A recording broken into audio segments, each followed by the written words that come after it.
and you're trying to give the young people something that will help them. Yet you don't know exactly what it ought to be. Welcome to the TeachThought podcast. Our mission is to rethink what's possible teaching and learning in a modern context. Join your classroom to the TeachThought movement and be a part of the change. Hello, welcome to the TeachThought podcast, where we grow teachers. This is episode 6, and today we're going to speak with Drew Perkins. Drew was formerly on the Buck Institute's national faculty staff, and he is now the director of professional development at TeachThought, and that is a new initiative on our part. We are interested in supporting teachers on the ground in classrooms and schools and districts as they face the formidable challenge of improving the learning of their students and improving their own craft by bringing in progressive ideas and new thinking and a focus on project-based learning, inquiry-based learning, critical thinking, technology integration, Google Classroom, personalized learning. That's some of what we're doing, and we talk a little bit today with Drew about what's wrong with professional development and how does this program by TeachThought hope to address some of those shortcomings. So I hope you enjoy my conversation with Drew. Drew Perkins, hello. Hello. Finally, we speak. Tell me, or actually tell our listeners a little bit about yourself. Who are you? What do you do? I am the director of professional development for TeachThought.com, and former teacher, was in the classroom for 15 years in a number of different places, originally from Michigan. Got my teaching certificate after going back to school, and jumped around a little bit and taught special ed in Michigan, came down to Kentucky and taught special ed, and then got a job, kind of followed my brother around a little bit, experiencing some things as a single guy, and taught in Napa, California in middle and high school. So Wait. Experiencing some things as a single guy. So like what, Drew? Just the world, just the world. Just the world. And that was here in Louisville? As I traveled around different places, I was able to just pick up and quickly and easily move because I was a single guy. Now, with my having a wife and 2 kids, it's not as easy to just pick up and move and say, hey, let's move across the country or take a job here, or take a job there, or do whatever. So when I lived in California, I was a single guy, and then moved back to where I live now, just outside of Louisville, a little town called Shelbyville. And people often ask me, so why would you move from Napa, California to Shelbyville, Kentucky? And legit question. Right. It's a beautiful area. And of course, my answer is I had to do that to meet my wife. I know, it's exactly. Is she listening? She needs to hear this. No, she doesn't listen to me. Okay. Wisely enough, right?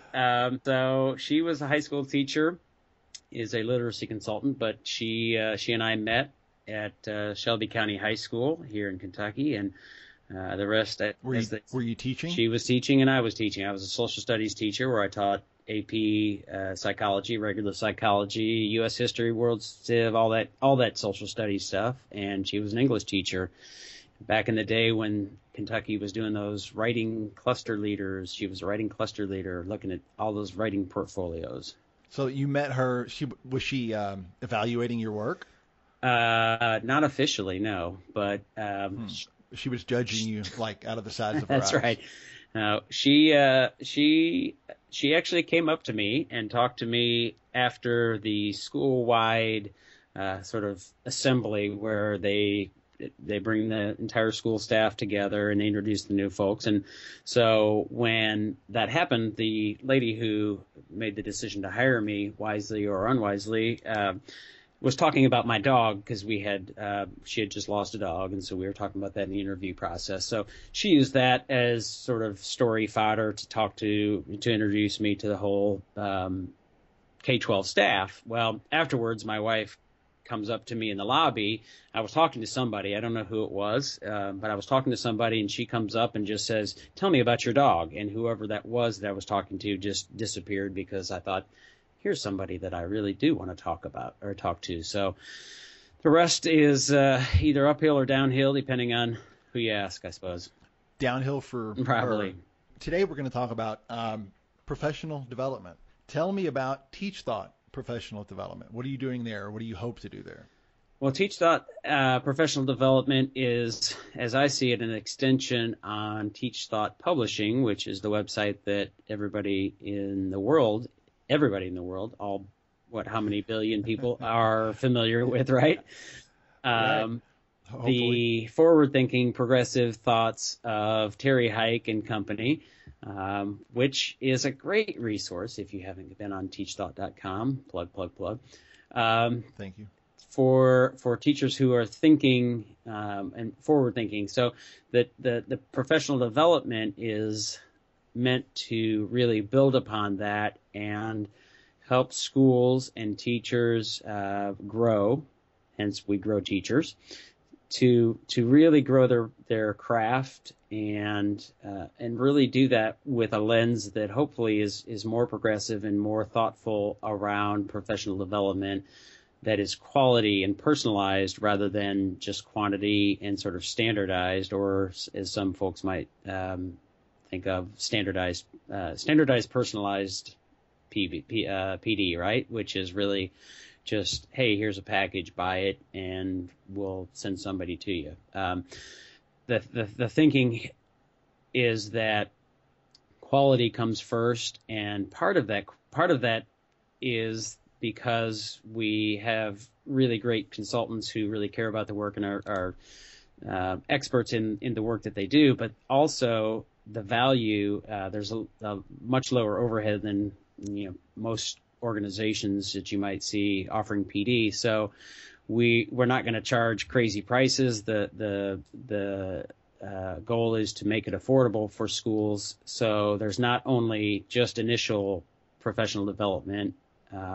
Some folks might see as drive-by PD or one shot and then you're done, but an ongoing relationship, a partnership where you're really thinking about how do you look at systemically, how do you improve the work and do that over an extended period of time with support visits and ongoing contact with a consultant and a professional development expert.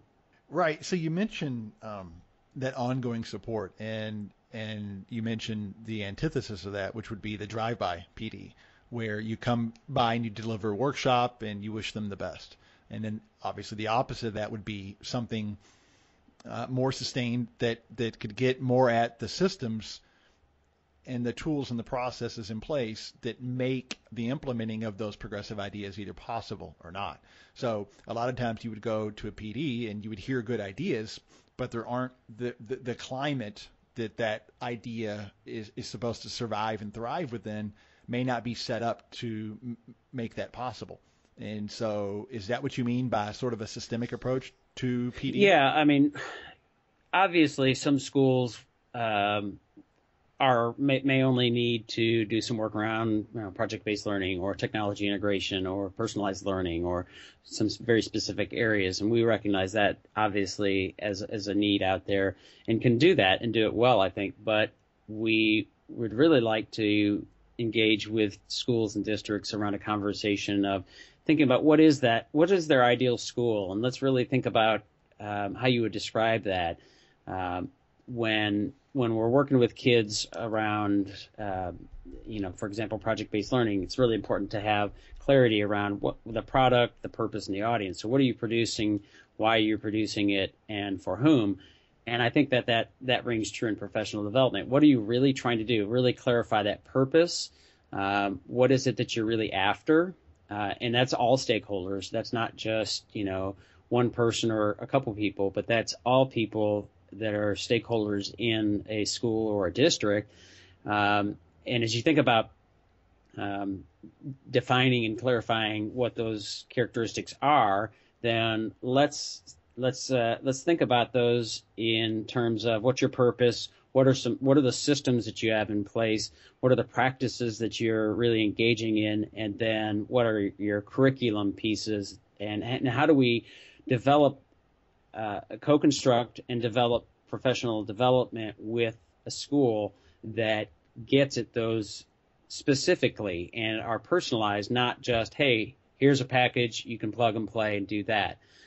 Because if we don't have the systems in place, you have so many friction points that often the professional development really doesn't take hold, doesn't have lasting impact, and that's not what we're after. That's certainly gets back to that drive-by PD.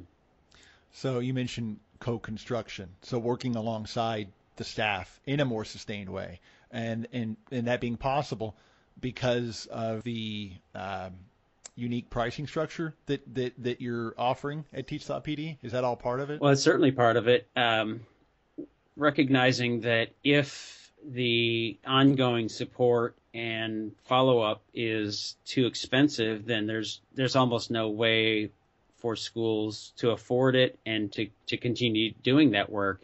Certainly there's an intent to do capacity building and build capacity within to carry that work on and sort of work ourselves out of a job, if you will. But, to do a workshop and not go back would be, is almost, and sometimes maybe, detrimental. So that's part of it. But I think it's also important to think about unique approaches and different approaches, and in line with the progressive thinking, I think that you'll see on TeachThought.com some of those different ways to skin a cat, if you will. So it doesn't always have to be somebody showing up in person. You might have, in-person visits, on-site visits in conjunction with, Google Hangouts or Skype sessions and or phone calls or a Google Plus community or online courses or, any number of things. So there's not just this one-size-fits-all approach. It's trying to really dive down and think about how do we personalize the PD and get it to a point where it's really meeting the purposes that we're after and doing it in a way that schools can afford it and do it in a way that will impact lasting change. What does that lasting change look like?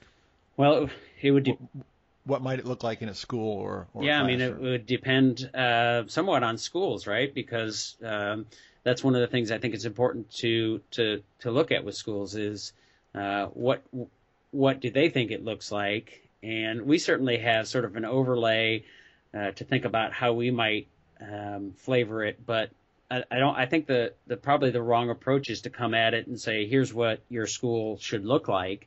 As you think about and clarify that purpose and that ideal school characteristics, part of that process, I think, is saying, so what are the outcomes? How do we know that it's working well, or how do we know it's not working well? And in that process, sort of ongoing reflection and critique and asking lots of questions so that we can revise that work as it's going along. So basically you're helping the school come up with indicators alongside of them for the sorts of success or indicators that what they're trying to do is actually working.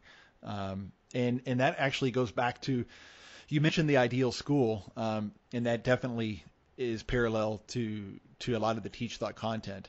So if the goal of the PD, or one of the goals of the TeachThought Professional Development Company, is to help bring these often abstract ideas that are talked about on TeachThought, bring these ideas into the classrooms and into schools and districts and work alongside them.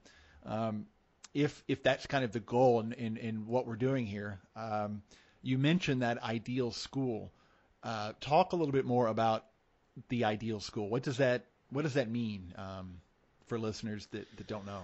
Well, as you think about what it is that you're trying to accomplish, again, getting back to that purpose and that clarity around purpose, I think it can be really helpful to think about ideals. So what are we in pursuit of? What do we really want to accomplish here? And part of that is figuring out how we know that that's happening. So you mean we as a school, right, like as a school. And as we're working in partnership, we as partners as well, But yeah, again, so what does that profile look like? What are the things that we would say, boy, if we could really build our ideal school, if we could make our school district, the ideal school, then here's what it might look like. And here's then again, what we might need to do. So, hey, we really do need to do some work around technology integration or around inquiry learning and how to ask great questions and how to get students to ask great questions. Or, boy, we really do need to work because we think that project-based learning is a way to get at and build our ideal school. So all of that is part of that end picture and description, if you will, of that framework of that conceptual ideal school. This is our ideal school that we're after in a year or two or three, and here's the steps that we see along the way. We're going to prioritize and make sure that we're intentional about the professional development that we're doing, not just boy, PBL is the latest greatest thing. Let's do some PBL, that kind of thing. So that TeachThought school improvement framework really trying to help schools to clarify, refine that concept of their ideal school and reflect, critique, ask lots of great questions to help them revise and refine that work. So that how they see themselves as a school, that kind of self-identity.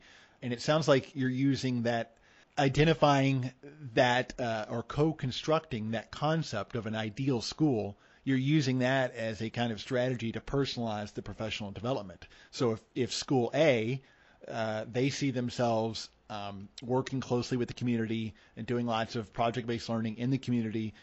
They have maybe a one-to-one program, and they have certain characteristics of their maybe a high ESL population. You would work alongside them to kind of construct what might their ideal school look like as it relates to these progressive ideas in education and as it relates to the resources and needs that they have on site at that school. And so helping them maybe create something that's sustainable and actually useful and a good fit in non-standard. Yeah, I mean, every school, every community, every district has their ideal sort of profile or their unique profile. And so to come in and say, all right, so we're going to make you a STEAM school would be sort of, ludicrous, right? So let's say that your community is really, has a really strong basis in arts. So maybe you want your school to really focus on and draw from and pull from that. Or maybe there's a strong startup or tech sector, focus. And so you want your students to really be thinking about and learning how to do that because it's unique to their culture. And so you've got to ask the right questions to pull that out. And then you've got to design the work to meet those needs, not say, here's what we think is best for schools, and we're going to come and do that. And then when we're gone, good luck. What's wrong with the workshop model?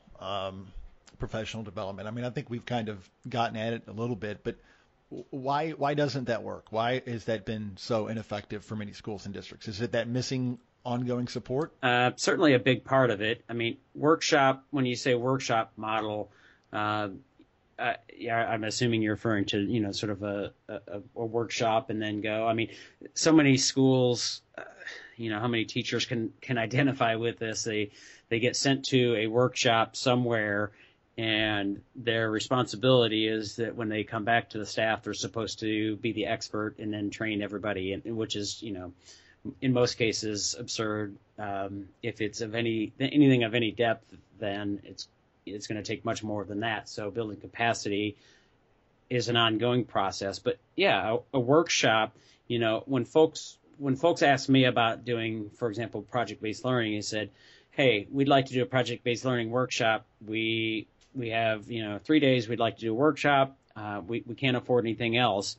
My initial reaction is almost to say, well, you might want to save your money and do something, smaller scale or do something different, because if you're not going to do that ongoing work and support, then, the chances of that work really taking hold and really going forward are minimal, almost negligible. And so I think that's what's happened. I mean, how often do administrators see something, they contract a workshop, they have somebody come in, they spend a bunch of money, and then what comes of it? And everybody who's an educator, who's been in education for any time, knows that there's always the next thing, and how long will this last? Yeah, this is the new thing, and then whatever's coming after it, I'll just wait this storm out, and I'm just going to do what I'm going to do. But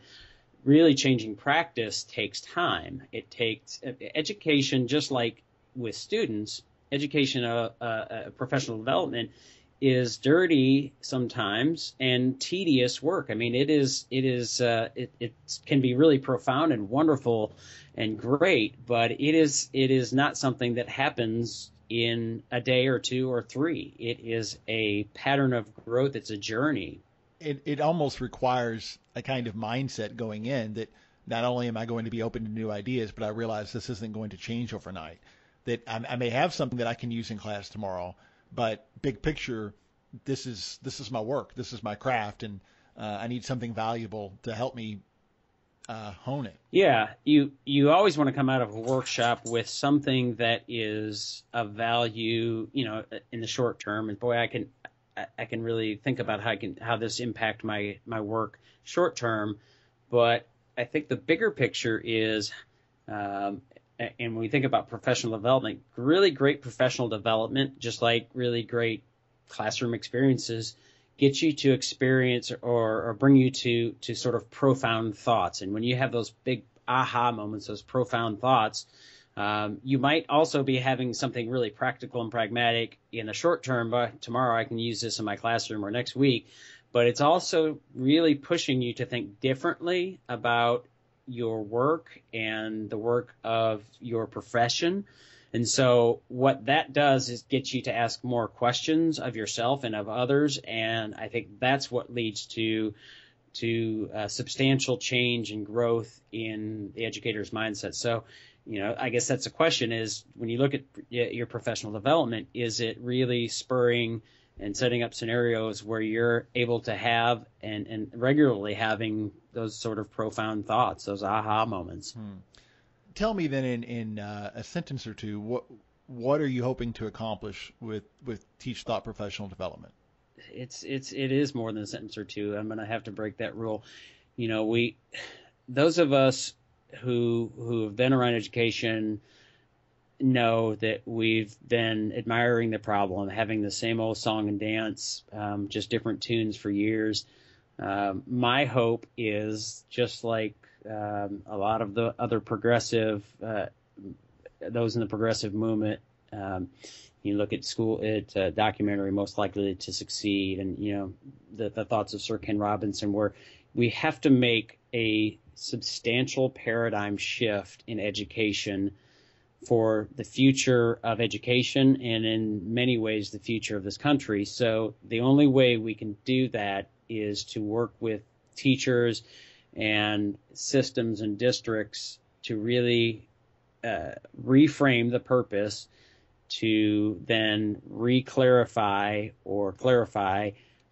the exact ways that we need to go about doing that, so that there is that long-term impact change, and not just, well, we tried that and it didn't work, and I guess we'll wait till the next expert comes around. Where can listeners read more about this or learn more about TeachThought professional development?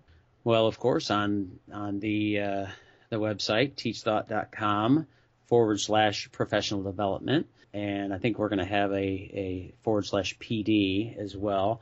TeachThought PD, Twitter, and we'll be sending some things out as well, other ways to get in touch with us. But you can certainly reach out to me. My email is drew@teachthought.com.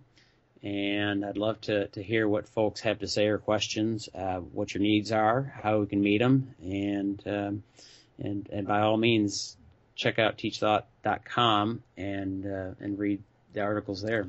Drew, it's been fascinating. I appreciate your time.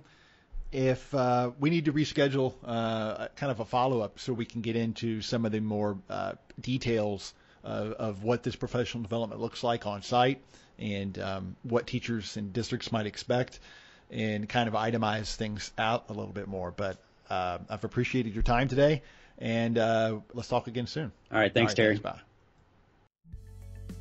That'll do it for today. Thanks for listening. If you didn't hate it, please give us a quick review on iTunes. We record weekly and sometimes multiple episodes per week. Questions? Email us at podcast@teachthought.com or find us on the TeachThought Twitter account @TeachThought.